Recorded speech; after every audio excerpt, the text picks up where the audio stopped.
네, 설 연휴를 보내고 난 직후 코스피가 사상 처음으로 5,800선을 넘어섰습니다. 사실 설 연휴가 끝나고 살짝 조정이 나오지 않을까라는 우려 섞인 목소리도 좀 나왔던 걸로 알고 있는데 굉장히 강한 흐름을 보여주고 있거든요. 이동우 대표님, 시장 판단 어떻게 하고 계십니까? 역시나 지금 한 번도 겪어보지 못한 시장이라서 좀 두려움도 있겠지만 불기둥 장세를 좀 보이는 만큼 그거에 대한 이제 충족 요건이나 이유도 동반되고 있다고 판단이 드는데요.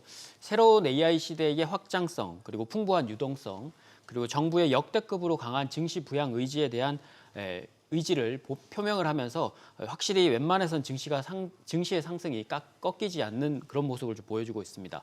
연휴 공백 이후에 누적된 매수 대기 자금과 반도체 실적 기대감도 추가 상승을 한 이유로 꼽히는데요. 단기적 유동성으로 증가로 인해서 한몫하긴 했습니다만 연휴 이전에 12일 기준 주식 준비 자금 성격인 투자자 예탁금은 103조 원 이상을 넘겼고 코스피 일평균 거래 대금은 30조에 육박하면서 전년 동월 대비 140%나 증가를 했습니다.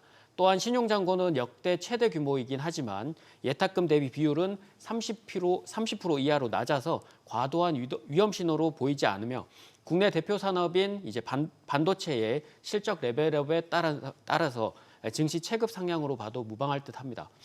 또한 정부의 부동산 억제 정책이 소기에 달성을 한다면 개인의 자금 이동 규모는 막대한 여력을 가지게 되면서 50조 원 이상이 될 것으로 예상되니까 여전히 시장에 대한 접근 관점은 유지하시는 게 좋을 것 같습니다. 네, 코스피 전망치가 7,000선을 넘어서 7,900선까지 투자 의견이 나왔습니다. 지금 5,800선이니까 거의 40% 가까이 오른다는 건데요. 김진 대표님, 이게 현실화 가능성이 있을까요? 네, 현 시점에서 봤을 때는 충분히 가능한 시나리오라고 이렇게 생각을 합니다. 네. 최근 일부 증권사들이 코스피 상단을 7,000선 중후반으로 상향 조정하고 있는 가운데 과연 갈 수 있을까 이렇게 여러 가지 생각들을 또 하고 계실 텐데요. 제가 가능하다고 판단하는 데는 몇 가지 근거가 있습니다. 가장 강력한 첫 번째 근거는요, 바로 반도체 투톱, 즉 삼성전자와 SK하이닉스의 높은 실적 가이던스입니다. 2026년 코스피 전체 순이익 전망치가 450조 원대로 상향되고 있는 가운데 이 중에서 반도체 비중이 56%에 달하며 역대 최고치를 경신할 것으로 보입니다.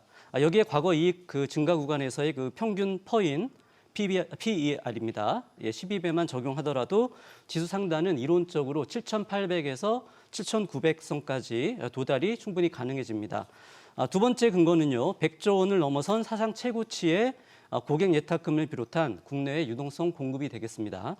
그리고 이제 마지막 세 번째 근거는 정부의 밸류업 정책이 맞물리면서 코리아 디스카운트 해소라는 리레이팅이 실현되고 있다는 점이 되겠습니다.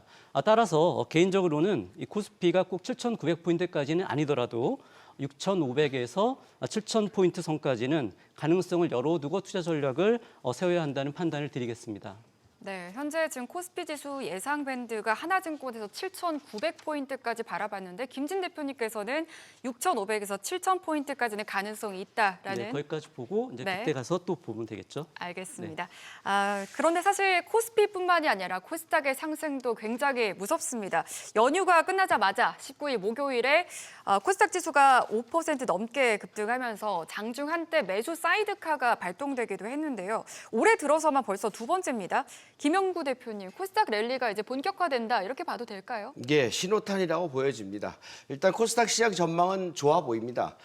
코스닥 시장이 사실 코스피 시장에 비해서 상당히 느리고 쉽게 얘기해서 코스피 지수는 100% 올랐다면 얘네는 50%밖에 못 오르는 이런 상황들이 맨날 뒤처지는 그 모습을 많이 보이다 보니까 야, 이거 코스닥 시장 못 가는 거 아니야? 이런 생각들을 많이 했을 겁니다. 네. 그런데 이미 코스피 시장의 그 주요 종목들은 걷잡을 수 없을 만큼 많이 상승을 했고요.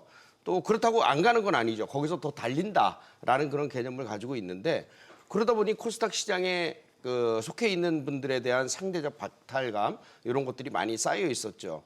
근데 2월 들어 내내 보여준 것이 1,100에서 1,150포인트 사이의 박스권 조정. 이런 형국에서 설 연휴가 끝나자마자 2월 19일 날 5%의 급등을 보여줬다는 것은 이것은 하나의 신호탄이라고 볼 수 있어요.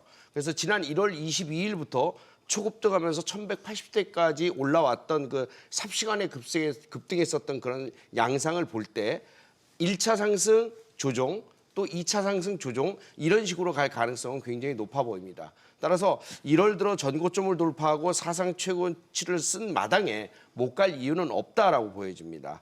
여기서 기폭제는 역시 수급이었죠. 이날 급등을 해준 것은 2월 19일 날 5% 가까이 급등을 해준 것은 역시 수급이었는데 외국인 기관이 각각 1조 원씩 매수를 해줬거든요. 그 중에 여러분들 잘 보시면은 시총 상위에 2차 전지도 있고 바이오도 있고 뭐 반도체도 있고 그래요. 근데 그중에 2차 전지가 먼저 올라섰다는 점이죠. 네. 에코프로가 1위로 올라섰고 그다음에 알테오젠이나 에코프로 BM 이런 종목들이 차례로 순위대로 올라가는 그런 모습들을 보였어요. 바로 정부의 코스닥 활성화 대책에 대한 기대감, 그다음에 또 부실 기업에 대한 집중 관리, 그래서 퇴출시키겠다는 의지 표명 이런 것들이 모두 다 부합되지 않았나라고 판단이 됩니다. 그럼 모멘텀에 의해서 진짜 1,400까지 갈 수 있을까라는 질문에는 충분히 가능하다라는 사인을 내려드립니다. 코스피 지수가 지치지 않고 계속 가다가 중간에 멈추든 등락 거듭이 되든 간에 코스닥 시장은 아킬레스건을 갖다 해결할 수 있는 그런 내용들이 충분히 나왔기 때문에 또 거기다 플러스 알파의 그 활성화 대책까지 있기 때문에 충분히 2월 19일 종가인 1160포인트에 약 한 20% 올라가면 1400포인트가 되거든요. 네. 그 정도까지는 충분히 상승할 수 있을 거라고 보여집니다. 네, 코스닥이 아직 덜 올랐습니다. 코스피에 비해서. 그럼에도 불구하고 추가 상승 여력이 충분하다라는 의견 주셨는데요. 그럼 수급도 살펴보도록 하죠. 최근 설 연휴도 있고 그렇다 보니까 이제 개인의 투심이 좀 관망 모드가 짙어진 모습입니다. CMA 잔고가 계속 증가하고 있는 가운데 투자자 예탁금은 다소 주춤한 흐름도 보이고 있는데요. 개인 투심은 어떻게 판단을 좀 해봐야 될까요, 허예남 대표님? 네, 우선 그 1월에 강한 매수세에 포지션을 취했었던 이제 개인들이 이제 2월에는 약간 좀 숨고르게 하는 모습인데 역시 이제 이 이후에는 그 2월 초에 시장의 변동성을 야기시켰던 캐비너시의 이런 매파적 이력과 그리고 또 미국 AI 소프트웨어 중심으로 한 이런 고점 우려들 이런 것들이 좀 기인했다고 보시면 되겠습니다. 숫자를 살펴봐도 이제 12일 기준으로 했을 때 코스피 코스닥 거래대금이 약 45조 원이었는데 이 수치는 1월 말 대비 약 8조 원 정도가 이제 감소된 그런 숫자라고 보시면 되겠습니다. 결국에는 단기 급등에 따른 이제 차익 실현의 성격과 또 일부 시총 상위 반도체 중심으로 상승하다 보니까 이런 섹터별 순환매가 살짝 좀 부족했던 부분으로 좀 작용을 했습니다. 하지만 이제 국내 증시의 이런 조정들은 좀 길게 허락을 하지 않는 부분인데 앞서 그 김영구 대표님께서도 말씀하신 것처럼 19일에 코스닥이 5%까지 상승을 했습니다. 현재 그 코스닥의 추세 흐름을 보면은 25년의 박스권 1050선부터 1100선, 즉 박스권 상단을 25년 만에 돌파를 했기 때문에 완전히 새로운 구간으로의 진입이라고 보시면 되겠습니다. 따라서 이런 그 정부 정책의 이제 지속성까지 바탕으로 했을 때 이런 풍부한 유동성을 바탕으로 오히려 이번 그 이란 지정학적 리스크가 다시 한번 부각되고 있지만 이런 단기 조정 구간들은 오히려 더 좋은 눌림 기회라고 보시면 되겠습니다. 네, 이달 들어서 개인과 외국인의 투자 전략이 극명하게 다릅니다.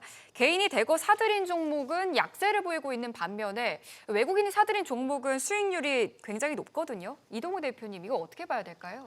네, 일단은 뭐 극명하게 갈렸습니다. 네. 뭐 2월 2일부터 해서 13일까지 기준으로 보면 개인은 반도체와 플랫폼 등 대형 기술주에 이제 집중 매수를 하는 반면에 외국인은 이제 에너지와 원전, 바이오 등으로 자금을 재배치해서 수익률이 상반된 모습이었습니다.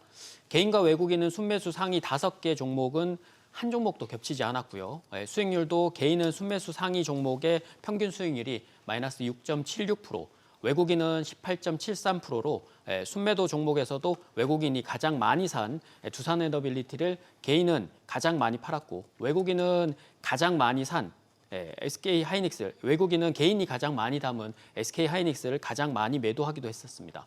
반도체에서 에너지와 정책 수혜 업종으로 자금 이동이 나타났고 설 연휴 직전에 외국인이 다시 삼성전자와 SK 하이닉스를 순매수하면서 외국인 순매도는 단순히 탈출이 아니라 타이밍과 숨고르기를 염두한 상황으로 좀 보여지는데요. 외국인이 이제 증시 체력이 좋아진 만큼 이미 오른 종목보다는 앞으로 정책이나 기대감이 좋은 종목군인 에너지, 뭐 태양광이나 원전 같은 종목과 바이오 제약에 집중 투자가 아니라 순환 투자를 좀 한다라고 보시면 될 것 같고요. 결국 이제 자금 재배치로 인해서 개인 투자자들도 업종별 순환매를 염두한 매매를 좀 준비하시는 게 좋지 않을까 그렇게 생각이 듭니다.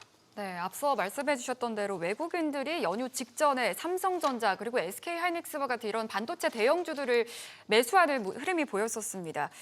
반도체가 현재 국내 증시를 이끌면서 계속해서 상승세를 보여주고 있는데요. 일각에서는 고점론에 대한 우려스러운 시각도 있습니다만 추가 상승 가능성이 우세하다 이런 관점도 있고요. 또 지금이 비중 축소를 고민해야 한다라는 신중론도 있는 상황인데 김진 대표님께 여쭤보겠습니다. 현재 시점에서 반도체주 어떻게 바라봐야 될까요? 네, 앞서 말씀드린 것처럼 현재 시장이 상승하는 데 있어서 세 가지 근거, 즉 그 실적과 유동성 그리고 정부 정책까지가 뒷받침되는 한, 즉 어느 한 가지 요소라도 꺾이지 않는 한 시장은 쉽게 피크아웃을 논하기에는 좀 어려운 흐름입니다. 특히 지금은 AI라는 4차 산업혁명으로 이끌어지는 대전환기라는 점에서 과거처럼 반도체 업황에 대해서 단순히 경기 사이클 관점에서만 보는 것도 또 무리가 있습니다. 하지만 임무천이로 화무백일홍이라고 했듯이 달도 차면 기우는 법입니다. 즉 현 시점에서부터는 신중론에도 귀를 기울일 필요가 있다는 그런 의견을 조심스럽게 꺼내봐 드립니다. 물론 당장 피크아웃의 걱정하라는 것은 아닙니다만 화무백일홍에 좀 비유를 하자면 약 80일에서 한 90일 정도에 가까이 지금 온 것으로 저는 이제 보고 있습니다. 따라서 이제부터는 엔비디아와 마이크론 테크놀로지를 비롯해서 삼성전자와 SK하이닉스의 그 실적 가이던스와 경쟁 구도의 변화 등을 이전보다 훨씬 더 민감하게 체크를 해가면서 기존에 보유하신 분들은 계속 끌고 오는 가시되 일부 차익 실현을 병행하는 전략을 가지고 대응하시고 신규 투자하시는 경우에는요 이전과 다르게 바이 앤 홀드 전략이 이제 아닌 단기 매매 관점으로 익절이든지 손절이든지 간에 반드시 칼 같은 그 스탑 기준을 가지고 대응하셔야만 한다는 의견을 드리겠습니다. 네, 반도체 이야기 좀 더 이어가 보도록 하겠습니다. 다음 주 또 최대 관건이 엔비디아 실적이 되겠습니다. 결과에 따라서 이제 전체 반도체주 향방을 결정지을 것으로 보이는데 김영구 대표님께서는 어떻게 전망을 하고 계신지 궁금합니다.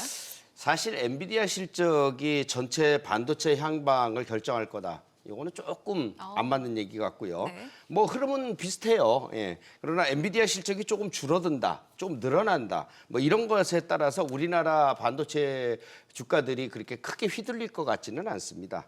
엔비디아는 25년 실적이 655억 8천만 달러. 로 주당 순이익도 전년 대비 71%나 폭증할 것으로 예상이 돼서 걱정할 필요는 없어 보입니다. 거기에서 근소한 차이 정도지 큰 문제는 없을 것 같고요. 젠스랑 CEO 같은 경우에는 AI 전용 칩 주문이 폭주하고 있고 또 빅테크 기업들의 투자는 경쟁적으로 늘어날 것이고 이에 따른 엔비디아의 매출은 연속 급증할 것이다라고 얘기를 했는데요. 뭐 이건 사실이라고 받아들여집니다. 엔비디아 차트를 좀 보면요. 최근에 170달러에서 195달러 사이의 박스권을 3개월째 만들고 있는 중이거든요. 물론 뭐 중간에 한번 올라갔다가 내린 적은 있지만 어쨌든 이 모양새를 잘 보면 W자가 두 번이나 그려진 WW 패턴을 만들고 있어요. 그래서 195달러의 박스권 상향 돌파를 갖다가 할 것으로 예상이 되고요. 이번 눌림 저점을 만든 170달러가 지금 이 박스권의 그 하단 부분이 170달러인데 이게 110달러가 탄탄한 지지선으로 보여집니다. 하여서 이렇게 되기 때문에 이걸 밑바탕으로 해서 이 상단 부분을 갖다 돌파하면 200달러를 돌파하면서 흐름이 상당히 좋아질 것으로 예상이 돼요. 그러니까 190달러 아래에서는 줍줍해야 되는 그런 상황이라고 보여지는 거죠. 엔비디아는 10월 29일 찍은 최고치 212달러가 있는데요. 결국 이걸 돌파하고 230달러와 250달러까지도 상승할 가능성은 굉장히 높다라고 판단이 됩니다. 25년 8월까지 승승장구하면서 올라왔던 것이 8월 현재까지는 6개월간의 횡보를 보여주고 있다는 점. 이것으로 인해서 충분한 시세 조율을 보여왔기 때문에 이제는 이 박스권을 돌파하고 갈 때가 됐다. 이렇게 시도를 해볼 수 있겠습니다. 네, 알겠습니다. 자, 그러면 글로벌 이슈도 짚어볼까요? 일본의 대미 투자 윤곽이 드러났습니다. 이제 우리나라가 다음 차례가 될 텐데 중요한 참고 자료가 될 것으로 보이거든요. 한국의 1호 대미 투자가 무엇이 될 걸로 보이십니까? 네, 우선 그 일본의 사례를 통해서 이제 판단할 수가 있겠는데요. 우선 일본의 1차 투자액 대부분이 이제 가스 발전소에 이제 배정이 됐습니다. 네. 양국의 관세 합의에서 약속했었던 이제 5,500억 달러 대미 투자 가운데 이제 첫 사업으로 이제 확정이 됐다고 보시면 되겠습니다. 미국 입장에서는 이런 전력망 안정성의 확보, 그리고 두 번째로는 이제 에너지 비용 이런 것들을 확보하면서 제조업 지원을 계획하겠다 발표까지도 나왔습니다. 미국 입장에서 여전히 그 전력 인프라 분야가 이제 상대적으로 좀 부족한 분야이기 때문에 이제 한국도 좀 마찬가지일 거라고 볼 수가 있겠는데 역시 이제 발전과 이제 에너지 그리고 또 핵심 강물 분야 가능성이 이제 높다고 보시면 되겠습니다.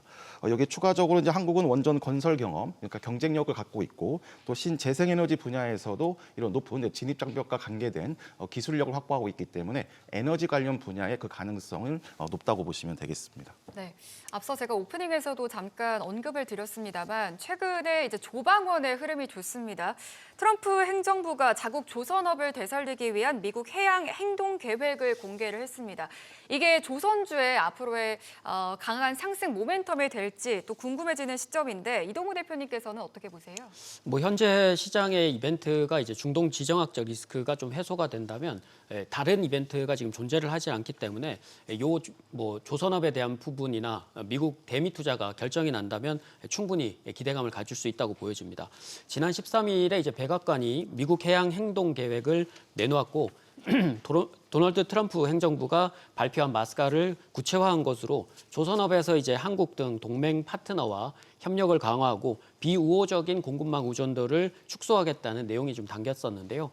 다척 계약 중에 이제 초기 호선은 외국 조선소에서 건조할 수 있도록 했고 중국 조선업 견제 그리고 알래스카 LNG 프로젝트 안보 보장 등 국내 조선업의 우호적인 조치가 다수 포함됐고 또한 이제 국방과 조선 부분은 초당적 합의가 비교적 용이해서 정책 시행 가능성이 높아 보이는 건 사실입니다. 또한 이번 발표에서 이제 상선과 군함을 구분하지 않아서 미국 군함의 한국 건조 가능성이 열렸고요. 미국 의회의 입법 시에는 HD 현대중공업 그리고 삼성중공업, 하나오션 등의 국내 3사들이 미국 추가 수주가 유력해지기 때문에 올해부터 현실화되는 실적들이 조선주 밸류에이션도 한 단계 더 올라갈 것으로 지금 예상이 되고 있습니다. 네, 알겠습니다. 네 분의 의견은 투자의 참고 자료로 활용하시기 바라겠고요. 투자의 최종 판단과 책임은 투자자 본인에게 있다는 점 기억하시기 바랍니다. 그리고 주식에 대한 유익한 정보는 카카오톡 채널을 통해서도 만나보실 수 있는데요. 필살기를 검색하신 후에 친구 추가하셔서 다양한 정보 얻어가시기 바랍니다.